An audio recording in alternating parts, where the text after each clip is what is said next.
till my heart becomes a home for you. Oh, come and make my heart your home.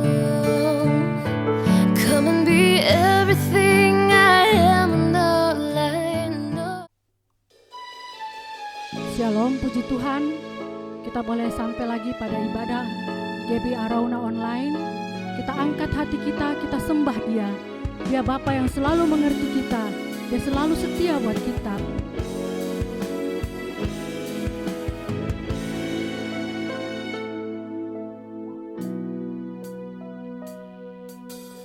Sungguh besar setiamu, Kau nyatakan bagiku. Kau Bapa yang selalu mengerti isi hatiku. Kemuliaan-Mu Kau janjikan, aku tetap percaya.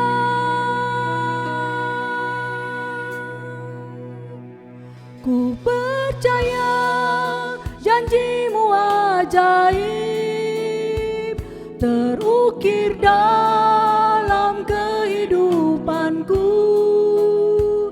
Ku berserah di dalam kekuatan-Mu, hanya Kau segalanya bagiku. Amin Tuhan. Ku percaya janji-Mu ajaib terukir dalam kehidupanku. Ku berserah di dalam kekuatan-Mu. Ku percaya. Yes, kami percaya kepada Engkau Tuhan. Engkau Bapa yang setia buat kami. Sungguh besar setiamu, Kau nyatakan bagiku.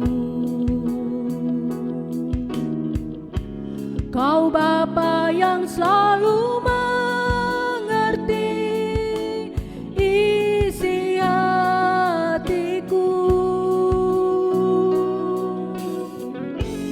Kemuliaan-Mu Kau janjikan, aku tetap percaya. Ku percaya janji-Mu ajaib terukir dalam kehidupanku. Ku berserah di dalam kekuatan-Mu, hanya Kau segalanya bagiku.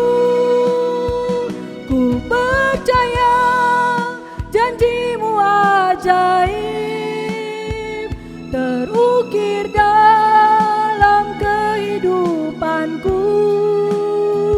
Ku berserah di dalam kekuatan-Mu. Ku percaya.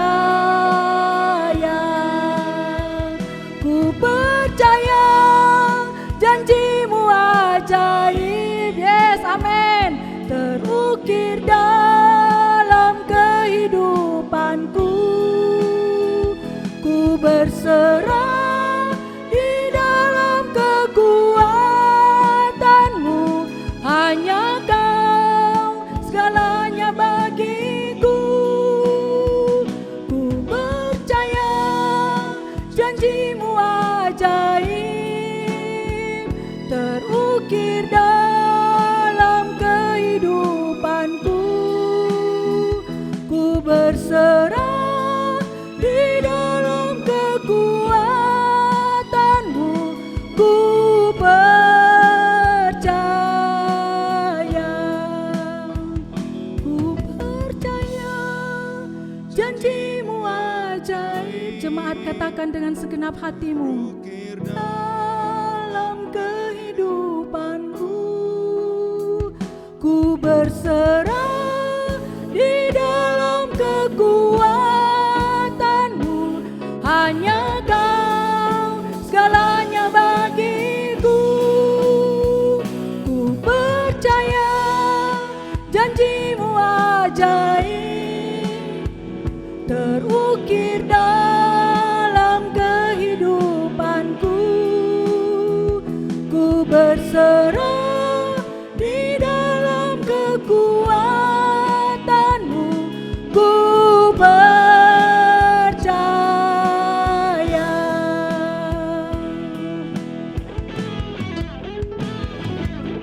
Tak akan ku takut, tak akan ku gentar.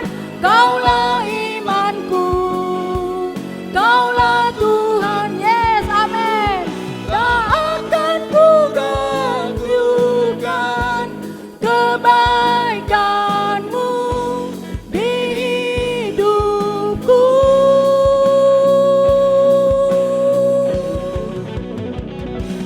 Percaya janjimu ajaib terukir dalam kehidupanku. Ku berserah di dalam kekuatanmu. Hanya Kau segalanya bagiku. Ku percaya janjimu ajaib terukir dalam kehidupanku. Ku berserah di dalam kekuatanku. Ku percaya. Ku percaya. Ku percaya.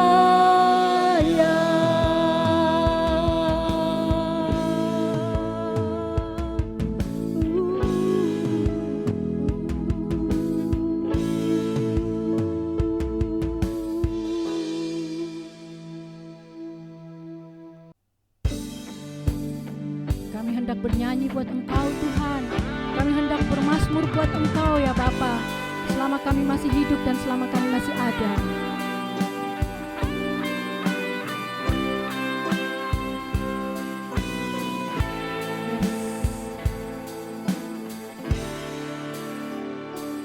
Ya Tuhanku, aku hendak bernyanyi bagi-Mu selama ku hidup. Ya Allahku, aku hendak bermazmur bagi-Mu selagi ku ada.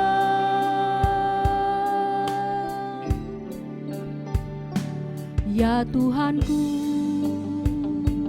aku hendak bernyanyi bagi-Mu selama ku hidup. Ya Allahku,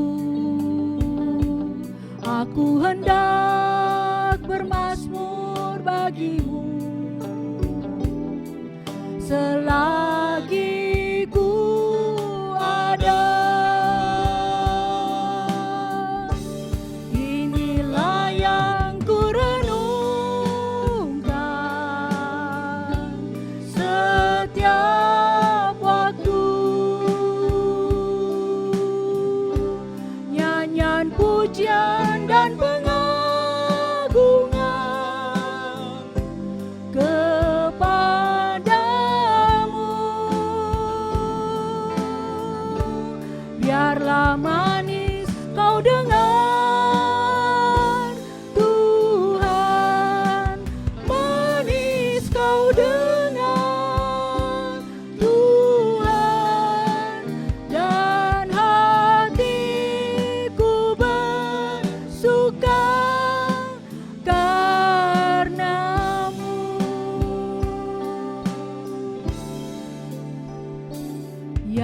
Tuhanku, aku hendak bernyanyi bagimu selama aku hidup. Ya Allahku, aku hendak bermazmur bagimu selagi ku ada. Inilah yang ku renungkan setiap waktu, nyanyian pujian dan pengagungan kepadamu.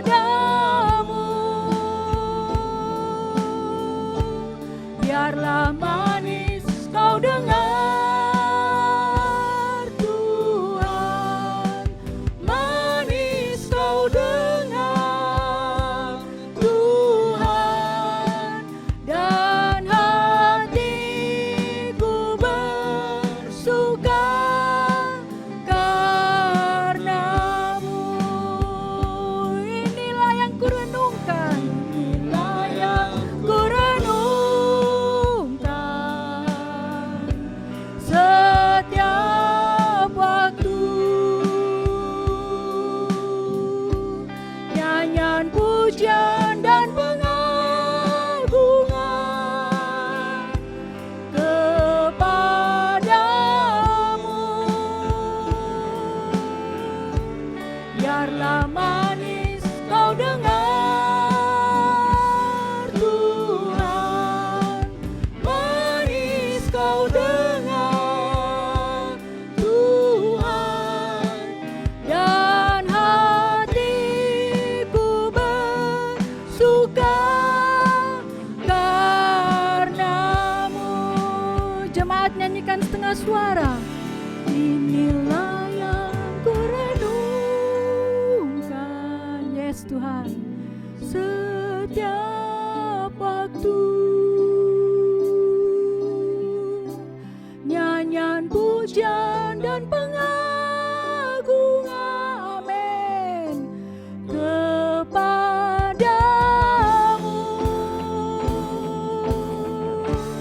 Biarlah manis kau dengar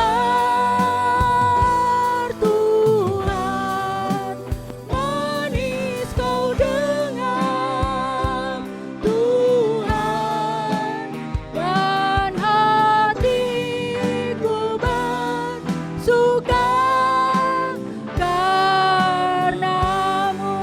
Sekali lagi katakan, inilah yang ku renungkan setiap waktu,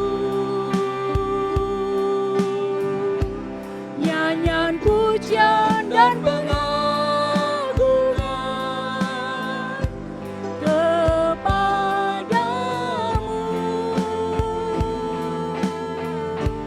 Biarlah manis kau dengar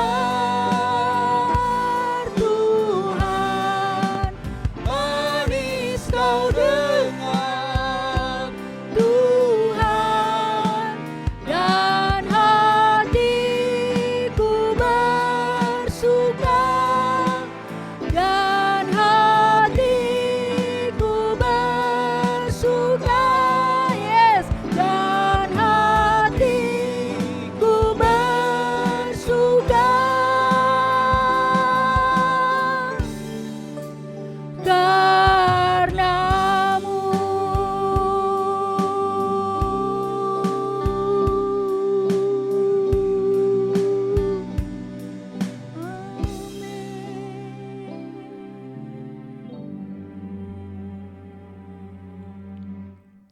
Kami bersuka pada hari ini ya Bapa, karena Engkau ya Bapa boleh hadir bersama-sama dengan kami. Berikan kami telinga seorang murid, hati Bapa untuk mendengarkan firman-Mu ya Bapa yang akan dibawakan oleh Bapa Gembala. Engkau berikan rema ya Bapa buat kami, sehingga kami tahu ya Bapa, kami akan meninggalkan tempat ini, kami tidak sama dengan pada saat kami datang mendengarkan kebaktian Arauna, GB Arauna Online. Kami berdoa ya Bapa, biarlah Engkau berikan pengurapan ya Bapa, Engkau bukakan tingkap-tingkap berkat rema ya Bapa buat Bapak Gembala kami ya Bapa, sehingga kami tahu bahwa ada rema yang kami boleh bawa pulang. Terima kasih ya Bapa, kami boleh bawa doa ini hanya dalam nama Tuhan Yesus, penebus dan juru selamat kami yang hidup. Amin. Shalom saudara, selamat pagi. Ini minggu ketiga. Saya percaya saudara tidak lupa pakai batik walaupun masih ibadah dari rumah saudara. Saudara, sekalipun kita belum bisa ibadah bersama, tetapi arti dan nilai dari ibadah melalui siaran online ini memiliki nilai dan arti yang sama di mata Tuhan. Karena ibadah yang sejati adalah kita mempersembahkan hidup kita kepada Tuhan. Mari kita membuka hati untuk kebenaran firman Tuhan. Ya. Bulan ini kita mengambil topik secara umum in Christ, di dalam Kristus. Sasarannya adalah kita menjadi kuat di dalam Dia, saudara. Minggu lalu kita sudah belajar, ya, di awal bulan kita sudah belajar tentang kuat itu bukan tentang tenaga luar yang besar, tenaga fisik, tapi itu bicara tentang kesanggupan, kemampuan, kapasitas, sehingga melaluinya kita bisa menggenapi kehendak Allah. Saudara yang dikasih Tuhan, sebagai anak-anak Tuhan, maka kehendak Allah itu harus menjadi fokus utama di dalam hidup kita. Untuk mereview kembali ayat bacaan bulan ini, kita lihat kembali di Filipi pasal 4 ayat 13. Dikatakan bahwa segala perkara dapat kutanggung di dalam Dia yang memberi kekuatan kepadaku. Kalau kita bagi 3 pertanyaan untuk mengingat kembali, membangkitkan semangat hidup kita, pertanyaan sederhana, berapa perkara atau berapa masalah yang bisa kita tanggung? Menurut firman Tuhan, segala perkara. Amin saudara. Dikatakan di dalam siapa? Tadi dikatakan di dalam Yesus. Nah, pertanyaan selanjutnya, siapa yang memberi kekuatan? Yaitu Yesus sendiri. Dikatakan bahwa segala perkara dapat kutanggung di dalam Dia yang memberi kekuatan kepadaku. Yang memberi kekuatan adalah Tuhan Yesus.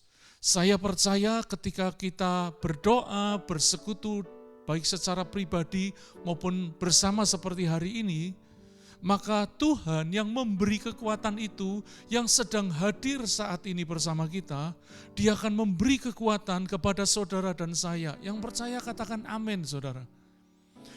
Saudara, kuat di dalam Kristus itu bukan untuk kepentingan yang fana sebenarnya. Apa itu fana? Dapat rusak, sementara, bisa hilang, bisa mati, dan bersifat tidak kekal, itu fana.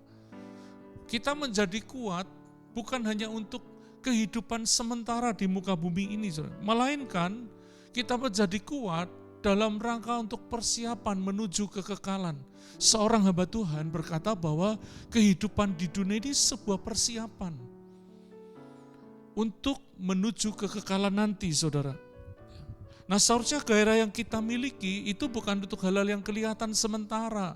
Ada banyak orang begitu semangat untuk hal-hal yang sementara. Tapi seharusnya kita seperti Paulus. Di pasal sebelumnya ada satu gairah yang dimiliki oleh Paulus, yang dia sangat ingini, dikatakan di dalam Filipi, dikatakan pasal 3 ayat 13, yang ku kehendaki ialah mengenal Dia dan kuasa kebangkitannya dan persekutuan dalam penderitaannya, di mana aku menjadi serupa dengan Dia dalam kematiannya, supaya aku akhirnya beroleh kebangkitan dari antara orang mati. Saudara, kita setiap manusia ditaruh bagian yang tidak akan binasa. Hanya tempatnya yang berbeda nantinya. Dan Paulus merindukan dia mengalami kebangkitan dari antara orang mati seperti yang dimaksudkan oleh Tuhan Yesus. Ada orang yang sadar bahwa hidupnya tidak cuma di muka bumi ini. Bahkan mereka berani mati karena meyakini mereka hanya sementara dan sesudah itu akan ada perjalanan kekal yang akan dijalaninya. Sayangnya mereka menjalaninya dengan cara yang salah.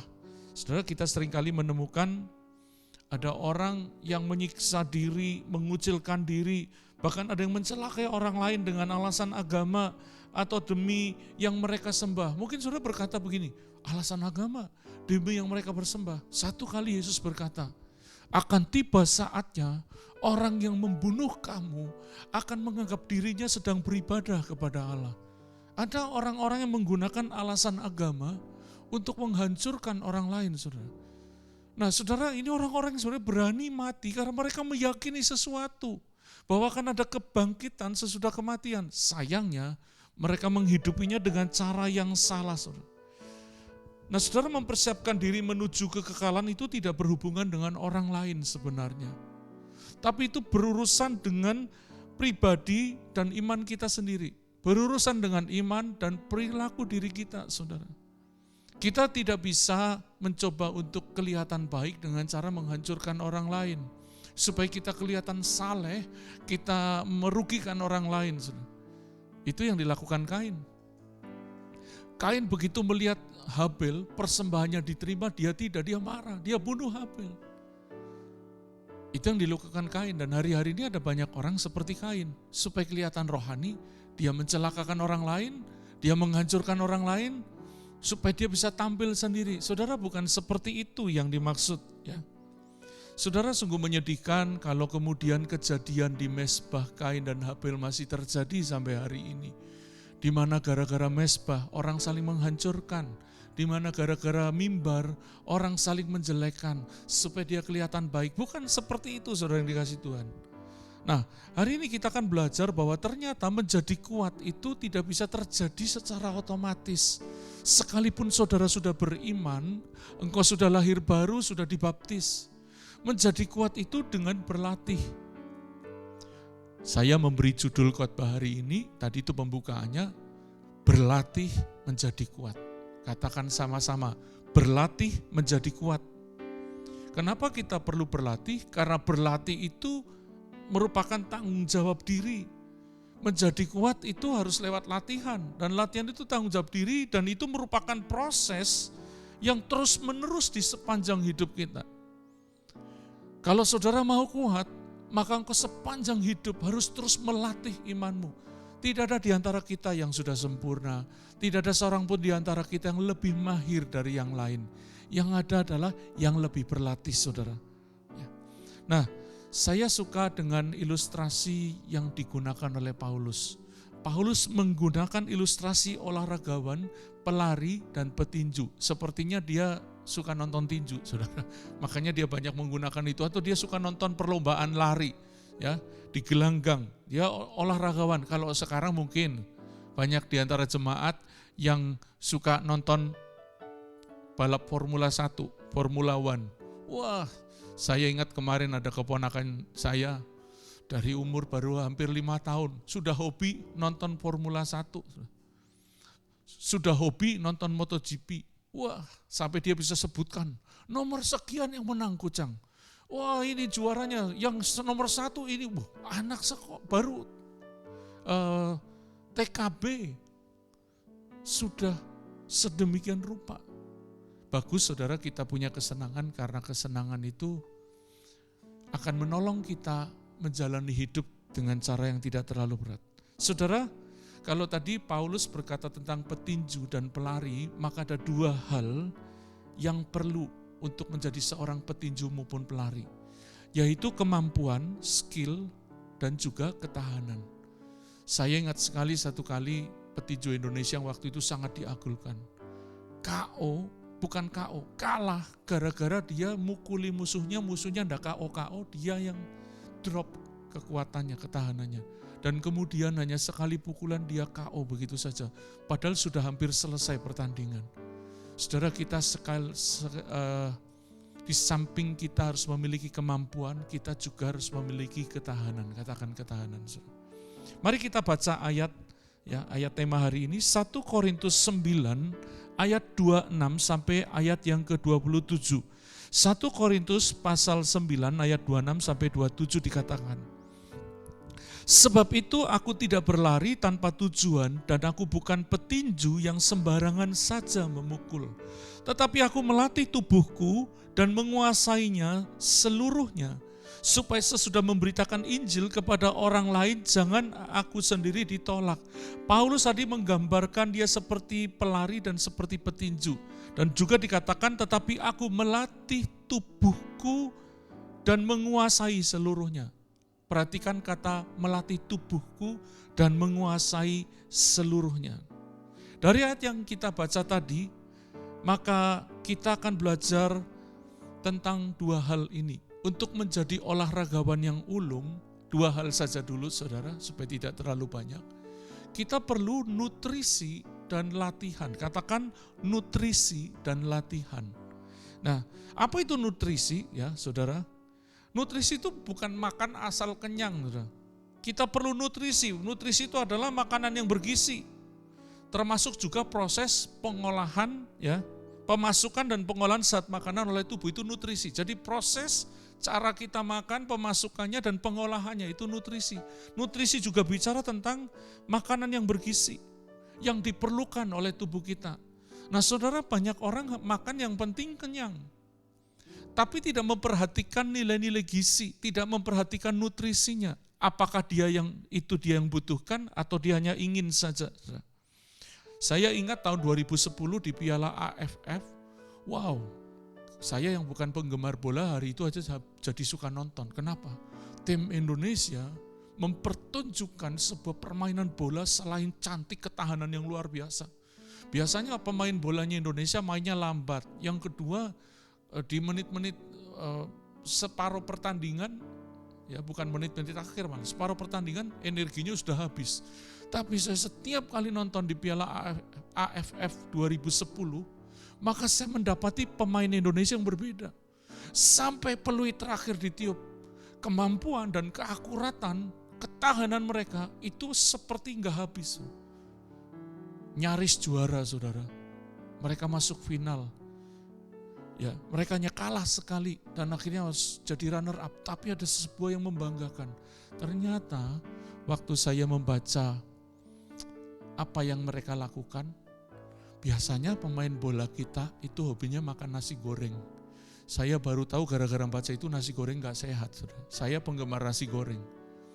Dan kemudian para ahli gizi dilibatkan, selain pelatih terkenal Alfred Riedel yang melatih, ahli gizi juga dilibatkan. Mereka tidak boleh sembarangan makan. Bayangkan yang biasanya hobi sarapan nasi goreng, hari itu gak ada yang bisa makan nasi goreng. Mereka diatur supaya karbo, kalori semua seimbang dan vitamin yang masuk seimbang sehingga mereka mempunyai daya tahan yang berbeda. Dan ternyata betul. Saudara, saya kalau habis makan nasi putih kebanyakan, itu kayak habis minum obat tidur saudara. Dan ternyata memang nutrisi itu penting untuk daya tahan tubuh kita saudara. Ya. Demikian juga dengan perihal makanan rohani. Kita jangan asal kenyang. Hari ini banyak orang itu suka jajan di luar dibanding mendengarkan khotbah dari gereja lokalnya. Saya percaya di Arauna nggak terjadi. Saudara lebih suka mendengar khotbah lokal. Ya. Banyak orang suka jajan, dengar khotbah yang lucu-lucu, yang menyegarkan perasaan mereka, tapi tidak membangun roh. Yang ada mereka cuma ketawa-ketawa seperti orang nonton lawak saja, saudara. Sama ketika kita makan masakan di rumah. Kalau mama kita masak, yang kita makan yang kita perlu. Kadang-kadang kita protes, mama kenapa sayur lagi? Kan kepingin makan ini itu. Mamanya ngomong, itu yang kamu perlu. Demikian pula dalam memberi makanan rohani, saudara. Jangan hanya cari yang kepingin, cari yang kau perlukan. Kalau ketika kau mendengar firman Tuhan, dagingmu kayak diiris-iris, engkau tersinggung, itu bagus untuk kesehatan rohani saudara. Tahukah saudara, junk food itu makanan terenak saudara. Junk food itu makanan terenak saudara. Saya penggemar ayam goreng, ya, sangat suka. Mau Kentucky, McD, atau apapun, ini bukan iklan. Yang jadi seperti itu, saya sangat suka. Tapi kalau saya setiap hari makan seperti itu, niscaya saya tidak akan sehat. Saya punya teman, saya ingat, hobi sekali makan ayam goreng seperti begituan. Satu kali cek SGPT-nya di atas lebih dari 2.000, hampir 3.000. Yang normalnya 160 akhirnya dia stres karena setiap hari makan begitu. Saudara, makan junk food itu memang terenak, tapi sekaligus juga menjadi racun terbaik dalam tanda kutip buat tubuh kita. Ya. Ia merusak kesehatan dan membunuh secara perlahan. Tidak salah kita makan enak-enak sesekali, saya juga masih, saudara. Nah, saudara, tadi dikatakan perlu nutrisi, yang kedua perlu latihan. Tadi Paulus berkata, aku melatih tubuhku dan menguasai seluruhnya. Aku melatih tubuhku dan menguasai seluruhnya. Apa itu melatih? Melatih itu mengajar agar terbiasa atau mampu melakukan sesuatu. Melatih itu artinya membiasakan diri. Belajar, membiasakan diri. Itu berlatih, saudara. Berlatih itu tujuannya supaya mampu melakukan sesuatu. Kenapa kita perlu berlatih? Karena kita semua belum pintar, saudara. Dan di dalam bahasa aslinya dipakai kata yang unik, saudara. Kata berlatih itu dipakai kata yang arti hurufiahnya memukul di muka tepat di bawah mata. Itu kayak orang bertinju, dia pukul lawannya tepat di bawah mata. Atau menghantam, memukul sampai lebam-lebam. Saudara, latihan itu sangat menyakitkan. Latihan itu sangat menyakitkan karena yang sakit adalah tubuh kita sendiri, saudara. Latihan itu harus. Kenapa? Tanpa berlatih kita nggak mampu, kita nggak punya skill. Tapi latihan itu juga harus rela bersakit-sakit. Saudara, tidak ada peningkatan kemampuan, perhatikan ini, tidak ada peningkatan kemampuan dan ketahanan tanpa ada rasa sakit. Kalau hari ini kau sedang menghadapi situasi yang menyakitkan dirimu, maka saudara yang dikasih Tuhan, kalau engkau tabah menjalaninya dengan benar, maka engkau sedang melatih otot-otot imanmu. Tadi dikatakan berlatih, saudara, berlatih. Apa yang dilatih? Tadi dikatakan tubuhku, tidak ditulis rohku. Mengapa tubuh kita yang harus dilatih, saudara? Ada apa dengan tubuh? Nah, ini yang penting. Saudara, karena tubuh itu yang kita persembahkan sebagai persembahan yang hidup, yang kudus, dan yang berkenan kepada Allah, saudara. Tubuh kita. Roh kita kepengennya ibadah. Tapi begitu bangun tadi pagi, ogah-ogah, aduh ini hari Minggu, enak untuk tidur. Waktu saudara engkau latih, tidak, ini hari ibadah. Saya harus bangun. Saya siapkan diri. Itu setiap minggu saya lakukan. Saya mempersiapkan diri sampai setiap minggu setengah jam sebelum ibadah. Saya dengan istri saya sudah siap duduk di depan media yang akan kami pakai. Kadang kami membaca ayat, kadang kami mendengarkan ibadah dari gereja lain di siaran TV. Tapi kami siapkan hati. Dan seperti datang ke ibadah gereja, kita ikut nyanyi. Nah, ada hal yang penting, saudara. Kenapa kita perlu melatih tubuh kita tadi? Tubuh itu tidak jahat, ya, tetapi seringkali itu jadi medan peperangan rohani. Ya, banyak orang kepenginnya baik, tapi dalam perbuatannya buruk. Kenapa? Karena tubuh itu perlu dilatih. Orang yang bisa menguasai tubuh biasanya juga mudah menaklukkan hal lainnya, saudara. Perhatikan, orang yang bisa melatih tubuhnya, menguasai tubuhnya, maka dia bisa menaklukkan hal lainnya dalam pikiran maupun dalam perkataan. Nah, tadi ada kata melatih tubuh, tidak ditulis melatih roh, saudara. Paulus berkata, aku melatih tubuhku dan menguasainya seluruhnya supaya sesudah memberitakan Injil kepada orang lain, jangan aku sendiri ditolak.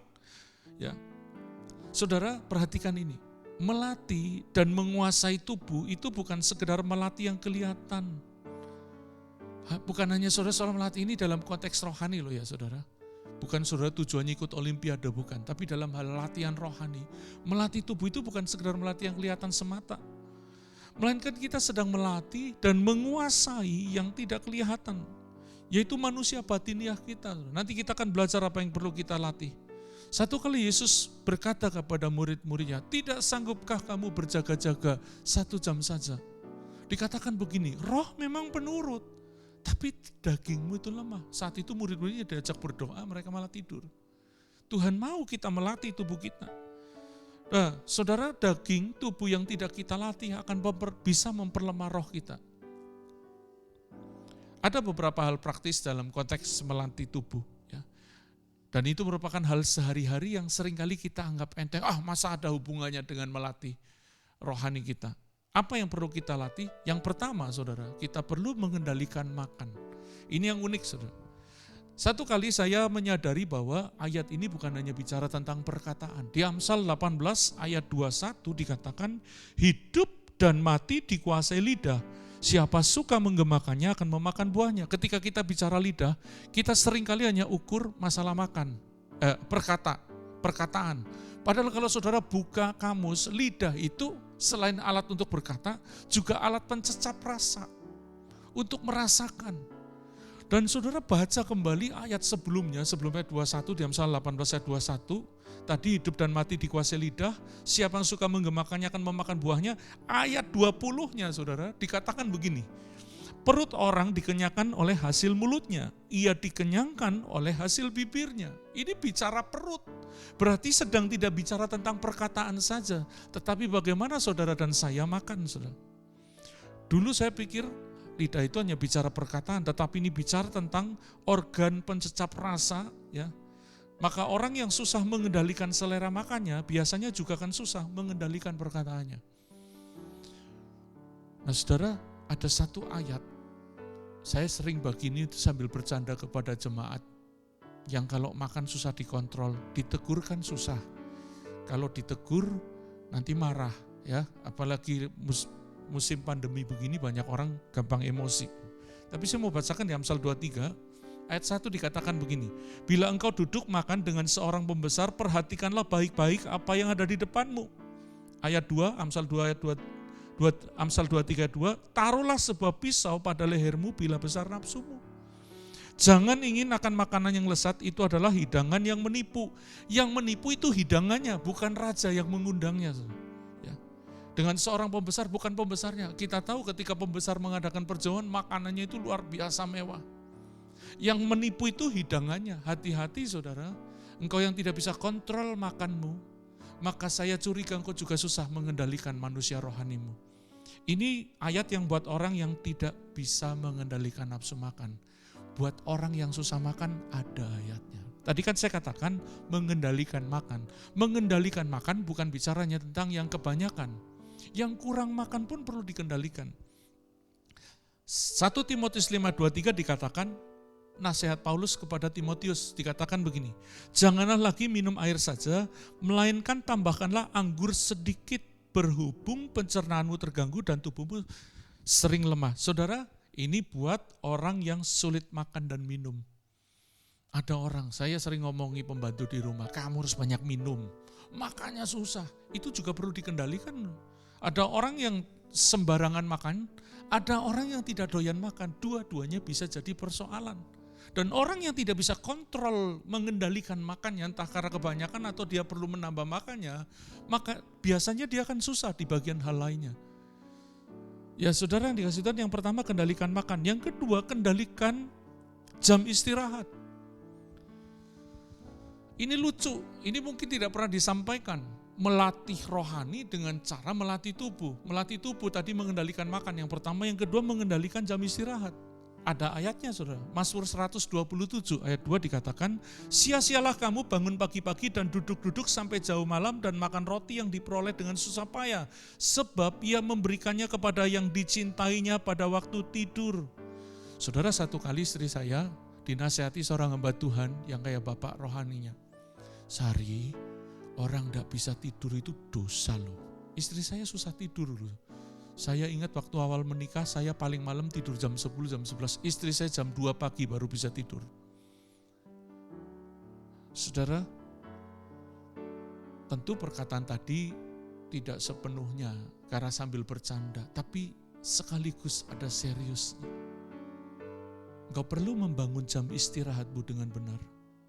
Perhatikan saudara, pemalas itu tidur di waktu di mana seharusnya dia bekerja.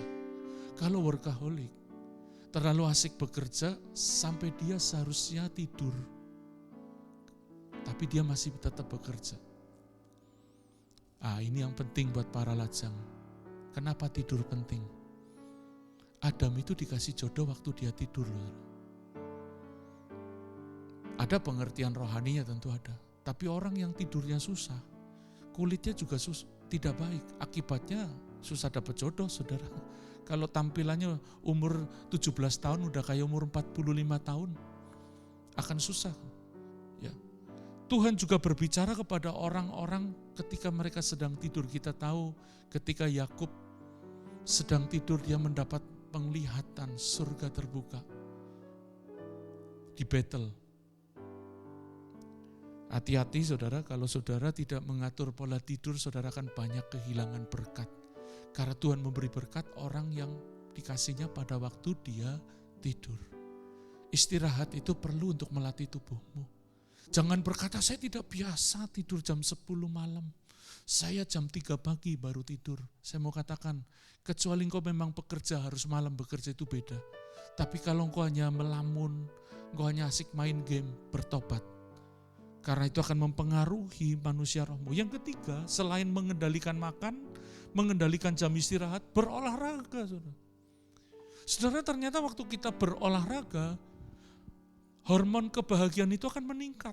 Saya ingat satu kali waktu saya pergi keluar kota, istri saya berjalan dari rumah ke mall, ke GTC. Waktu dia jalan ke mall, mulai berkeringat karena cukup jauh, berkeringat, jalan cepat. Tiba-tiba di tengah jalan dia merasa gembira sekali. Ya, memang ketika kita berolahraga dengan tepat, ya tidak berlebihan, hormon kegembiraan, kebahagiaan itu juga akan bekerja. Saya kalau lagi banyak pikiran kadang-kadang kurang olahraga dulu. Ya, ketika kita berolahraga secara tepat, ya tadi dikatakan hormon kebahagiaan juga meningkat. Nah, waktu hati kita senang, pikiran tenang, kita belajar Alkitab, berdoa lebih tenang lagi. Saya pernah baca seorang hamba Tuhan kelas dunia, dia terkenal berdoa sehari 6 jam. Sebelum dia berdoa, dia ngopi dulu, sambil senam-senam, seger badannya dia berdoa. Nah saudara, melatih tubuh dalam konteks Alkitab itu sesungguhnya bukan sekedar melatih jasmani kita. Melatih tubuh itu merupakan bagian dari latihan pengendalian diri alias membangun manusia rohani yang kuat. Saudara mungkin bertanya, mana ayatnya? Ada ayatnya aja, saudara sering langgar, apalagi gak pakai ayat. Saya kasih ayat, saudara. Amsal 25 ayat 28 dikatakan begini. Orang yang tidak dapat mengendalikan diri adalah seperti kota yang roboh temboknya. Saudara, tadi saya katakan kalau olahraga yang kau kerjakan bukan sekedar hobi, tapi pendisiplinan tubuhmu supaya kau memiliki badan yang baik, prima, energi yang sehat, sehingga kau bisa membangun kehidupan rohanimu. Maka saudara, ketika engkau tidak mengerjakan itu, banyak orang akhirnya gak sehat. Kalau udah gak sehat, yang disalahkan Tuhan. Saya mau tutup dengan ini. Olahraga dalam konteks mengendalikan diri, itu seperti sedang membangun tembok perlindungan buat hidup kita. Engkau gak gampang sakit. Dan lebih dari itu, ketika sukacitamu bekerja, kegembiraanmu bekerja, karena hormon kebahagiaanmu meningkat, maka engkau akan lebih mudah bersyukur, lebih mudah menjalani hidup dengan semangat. Dan lebih dari itu, dalam pelayanan engkau tidak mudah stres. Mungkin kalau ada di antara saudara yang sedang stres, coba ambil waktu olahraga. Ya, saya tutup dengan bagian ini. Saudara, untuk menjadi kuat tadi, kita perlu nutrisi dan latihan. Latihan yang dilatih adalah tubuh kita, karena roh kita pasti kepenginnya yang baik. Waktu saudara dan saya lahir baru, Alkitab berkata kita tidak bisa berbuat dosa lagi. Tapi faktanya kita sering gagal dan jatuh dalam dosa, seringkali kita lemah. Kenapa? Kita lupa melatih tubuhku sedemikian rupa dan menguasainya. Kata menguasai tadi dipakai kata memperbudak. Saudara yang dikasihi Tuhan, tadi saya katakan tentang melatih tubuh itu bukan untuk meniadakan kegiatan rohani. Saudara jadi gak baca Alkitab, gak berdoa, gak ibadah, gak pelayan, itu salah saudara. Tadi hanya tips untuk bagaimana kita melatih tubuh kita supaya kita menjadi kuat di dalam iman. Tubuh saudara dan saya adalah bait Roh Kudus. Engkau perlu jaga, engkau perlu taklukkan supaya Roh Kudus bisa berdiam, saudara. Kiranya Tuhan memberkati. Kalau ada di antara saudara saat ini, engkau butuh mujizat. Asal engkau mengambil waktu untuk melatih tubuh, kemudian mengendalikan makanan, berolahraga dengan sehat, mengendalikan makan. Saya urut lagi, yang pertama tadi mengendalikan makan, yang kedua mengendalikan istirahat, atur pola istirahat yang sehat, yang ketiga berolahraga dengan teratur. Olahraga itu akan menolong saudara, sirkulasi di dalam darahmu akan bekerja sempurna. Istri saya lagi berkata begini, ada istilah naturopati. Sebenarnya tubuh bisa memperbaiki diri. Memperbaiki diri asal itu bukan karena virus atau hal lainnya. Kita bisa melatih tubuh kita sehingga tubuh kita lebih sehat. Saudara, saya mau tutup dengan kesaksian. Saya dulu gampang pilek. Karena sebelumnya pernah kena asma dan asma itu sembuh dengan ajaib. Tapi sering pilek. Waktu saya kendalikan makan, kurangi yang manis-manis, kurangi gorengan. Puji Tuhan, daya tahan tubuh tidak lemah.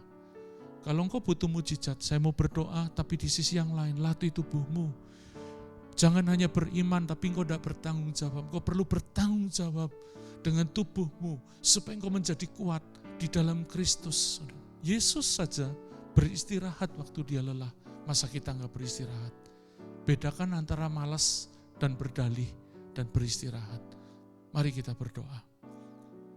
Kami bersyukur kami sudah mendengar firman bagaimana kami berlatih menjadi kuat di dalam Kristus dengan melatih tubuh kami. Kami belajar disiplin dalam makan, disiplin dalam beristirahat, disiplin dalam berolahraga. Kami tidak malas-malas karena tubuh kami adalah bait Roh Kudus yang harus dijaga. Dan kami tahu ketika kami menjaga tubuh kami, melatih tubuh kami, maka Roh Kudus berdiam dan melalui Roh Kudus iman kami terus diperkuat, dibangun, ditumbuhkan, dan diubah menjadi semakin serupa dengan Kristus.